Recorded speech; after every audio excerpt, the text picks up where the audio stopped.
आज ना मी एका कमेंटचं उत्तर देणार आहे आणि भरपूर लोकांच्या मनात ते डाऊट आलाच असणार आहे.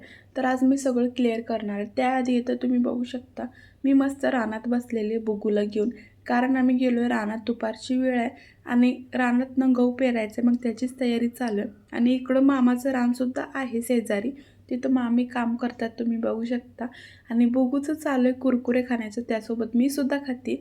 आणि ही मामाची लहान मुलगी आहे. तर कमेंट कशी होती तुम्हाला मी स्क्रीनवरती दाखवते. कमेंट काय वाईट नव्हती, मी फक्त उत्तर देणार आहे त्या कमेंटचं. मला ना मराठी परफेक्ट येत नाही आहे, त्याचं पण कारण आहे ते म्हणजे की मी लहानपणापासूनच बाहेर राहिलेले.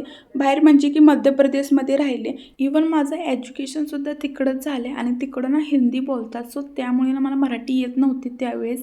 आणि आता जेवढी मी मराठी बोलते ते लग्नानंतर शिकलेली. शब्दात थोडंफार इकडं तिकडं होतं बरं का, प्लीज समजून घ्या. पण तुम्हाला कशी वाटते माझी मराठी? माहेरी माझा आजचा दिवस असा गेला. चला बाय.